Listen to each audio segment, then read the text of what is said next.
خدا زندہ قربانیوں سے خوش ہوتا ہے۔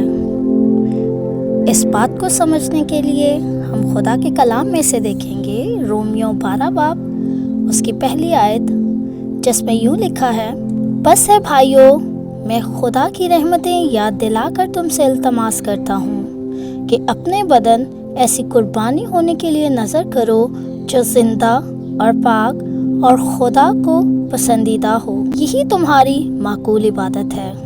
آمین۔ پالوس رسول اپنے ہر خط کی شروعات بہت محبت بھرے انداز میں کرتا تھا۔ وہ جانتا تھا کہ محبت سے سب ٹھیک کیا جا سکتا ہے۔ محبت سے شروع کر کے تنبیہ پر پہنچتا تھا۔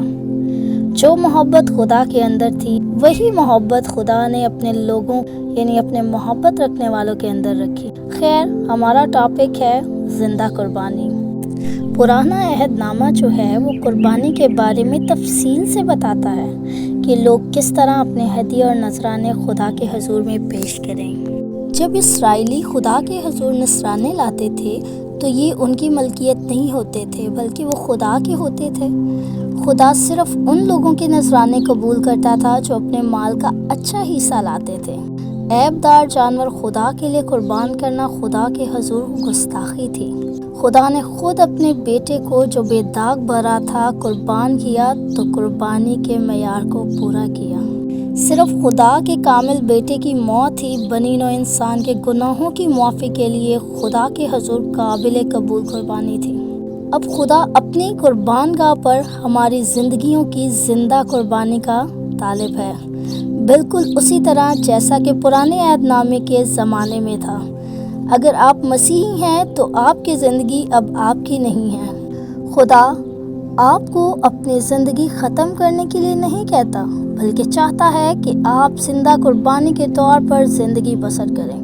خدا کے واسطے آپ کا طرز زندگی اس کے لیے آپ کی قربانی ہے۔ کوشش کریں کہ اس کی پاکیزگی کے طالب بنیں تاکہ خدا کے نزدیک آپ کی قربانی بے داغ اور اس کی پسندیدہ ہو۔ افسیوں کے خط 4 باب اور پہلی 2 آیات میں لکھا ہے، بس میں جو خدا میں قیدی ہوں تم سے التماس کرتا ہوں، جس بلاوے سے تم بلائے گئے ہو اس کے لائق چال چلو، یعنی کمال فروتنی اور حلم کے ساتھ تحمل کر کے محبت سے ایک دوسرے کی برداشت کرو۔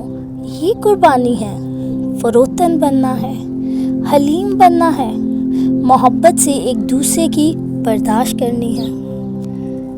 اور یہ بات ہمیں بائبل سکھاتی ہے۔ اگر ہم خدا کے لوگ ہیں، اگر ہم نے اس کو اپنا نجات دہندہ قبول کیا ہے، ہم مانتے ہیں کہ یسوع مسیح نے ہمارے لیے صلیب پر اپنی جان دی، تو پھر یہ بات ہمارے لیے ہے۔ اور آج ہم نے چیک کرنا ہے کہ کیا ہم ایسا کر رہے ہیں۔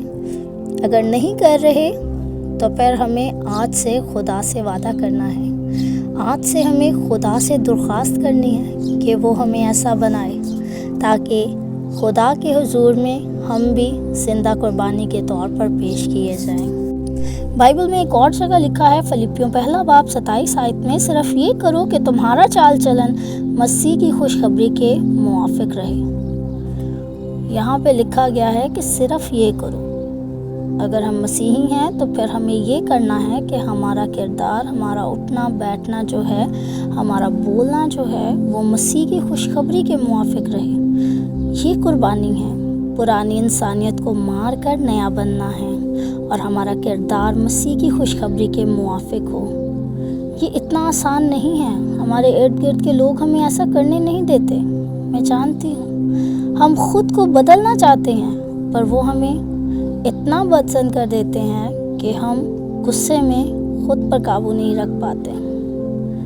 اور یہ حقیقت ہے، یہی قربانی ہے۔ اور ابلیس کو موقع نہیں دینا، لیکن خدا ہے جو ہماری مدد کر سکتا ہے۔ اس کے پاس جانے اور پاک روح سے مدد مانگنے کی ضرورت ہے۔ وہی ہمیں اس طرح کی حالت سے باہر نکال سکتا ہے۔ خدا آج ہم سب کی مدد کرے کہ ہم زندہ قربانی خدا کو پیش کریں اور ہم اپنے آسمانی باپ کو خوش کریں، نہ کہ شیطان کو۔ خدا ہمیں آج اس کلام کے وسیلہ سے بہت برکت دے۔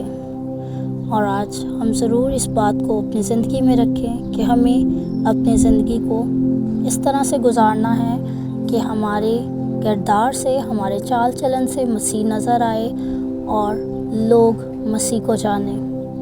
یہی زندہ قربانی ہے۔ میں امید کرتی ہوں کہ آج کا کلام ہم سبوں کے لیے باعث برکت ٹھہرے گا۔ خدا آپ کو اس کلام کے وسیلہ سے بہت برکت دے اور ہمیں توفیق دے خدا کہ ہم ایسی قربانی ہونے کے لیے نظر ہوں جو زندہ اور پاک اور خدا کے پسندیدہ ہو۔ آمین۔